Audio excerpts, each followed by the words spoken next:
Առաջին ալիքը բոլորի հրավիրում է հեռուստաէկրանների առջև ֆուտբոլի կոնֆերենցիաների լիգայի խաղարկությունը մեզ համար մեկնարկում է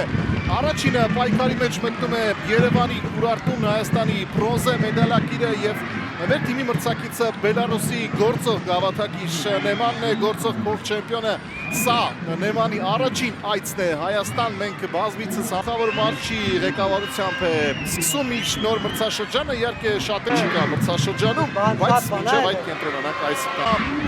այս պայքարությամբ գոնե սիրում է խաղալ այնպես, ինչպես խաղում էր Դմիտրի Գունկոն, ընդհանրապես շատ հետաքրքիր է մասին Ուրարտուն այսպիսի մեկնարկային 11 ֆուտբոլիստ է դուրս բերել կանաչ խոտածած դարպասում Գոր Մատինյանն է առաջին համարի մարզաշապիկով Աչից համար 3 Էրիկ Փիլոյան նրանց առջևում 4 ֆուտբոլիստ Օլեգ Պոլյակովը 90 համարի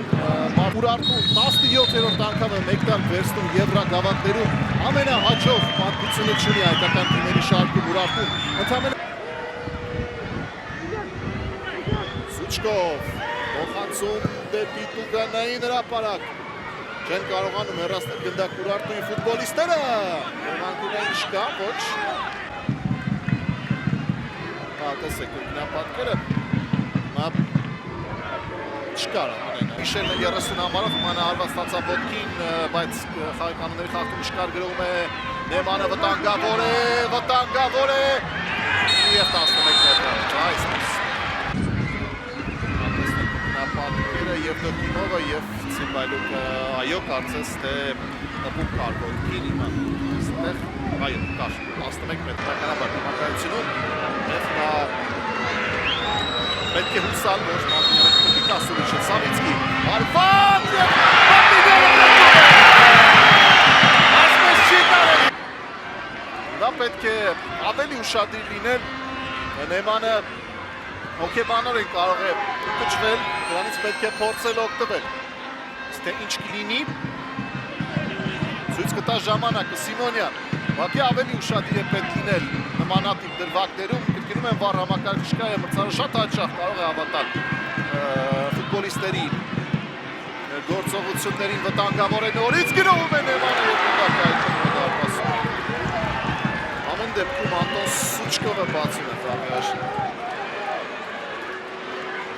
Երկրորդ խաղակեսի մեկնարկը ամբողջությամբ Նեմանի օգտին Նեմանի ֆուտբոլիստները այս հատվածը հաղթահարել և հասնել մեր Տուգանային հրապարակի մատուցներ և գրեթե չկան Նիկոլաս Կալուկյանը ևս պատրաստվում է դուրս գալ խաղադաշտ միթե եռակի փոփոխություն կատարի Արզումանյանը վտանգավոր է Սավիցկի և հաշվառ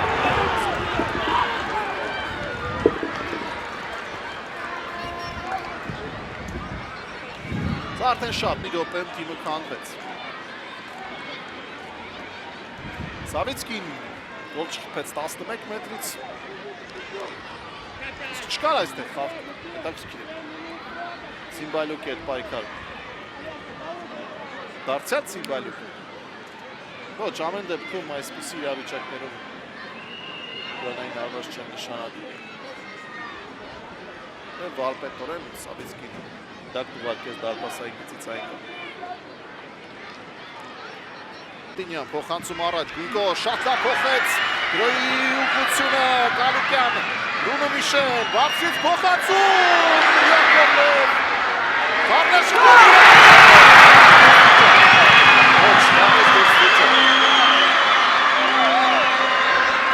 հիմա սպասենք կտնապատել մրցավարն այդպես ասաց Ափսոս չկա վառամակարգ գնում եմ այստեղ ոչինչ փոխել այլևս հնարավոր չէ այստեղ ընկած և վարվածում է ու դարպասապահանում են գնդականկունային դինենք անկեղծ դիպուկ չէր արվածը Բրունո Միշելի և դարպասապահ այստեղ պարզապես ապահով խաղաց հեռացող Վտանգավոր կարող է ստացվել ուշադիր է պետք լինել և հրկում է Մատինյանը և Դոկիմովը մենակ մնաց Մատինյանի դիմաց հետո հարմարեցրեց գնդակը ձախ ոտքին հարվածեց բայց 4 կեսրոպ է մնաց, ավելացված ժամանակն է ընթանում, Մատինյանը դուրս է եկել դարպասից և բրկում է։ Ինչ մաքուր արված է հիմա կատարել Նեմանի ֆուտբոլիստը։ Նորից պարտվում ենք բելարուսական թիմի, Ուրարտուն դարձյալ գոնե այս պայդրությամբ անաջող է մեկնարկում Եվրագավաթում, Մատինյան, գնա, էլի կգնաս։ Եվ շատ ճիշտ է այստեղ վարվում Գոր Մատինյանը, ուտ կարմիր է, սա կարմիր։ Սա կարմիր է և հիմա Գոր Մատինյանը կերացվի կահադաշտից։ Այո։ Ինչի մասին է խոսքը։ Կահադաշտի սահմանները։ Ով կկանգնի դարպասում հիմա։ Գունկոն։ Ունիվերսալ Արտեմի Գունկոն։ Նա որ հիմա խաղում է 8 համարի դիրքում ոչ, Գունկոին Մակարյանն ասում է իսկ ինչու դու։ Ես կհակնեմ դարպասապայի։ Բելարուսում մեկ գնդակի առավելություն ունի Նեմանը։ Եվ Ուրարտուն պետք է փորձի պատասխան խաղում վերադառնալ մրցավեճ։ Այսքանը թերևս արգել է հեռուստադիտողի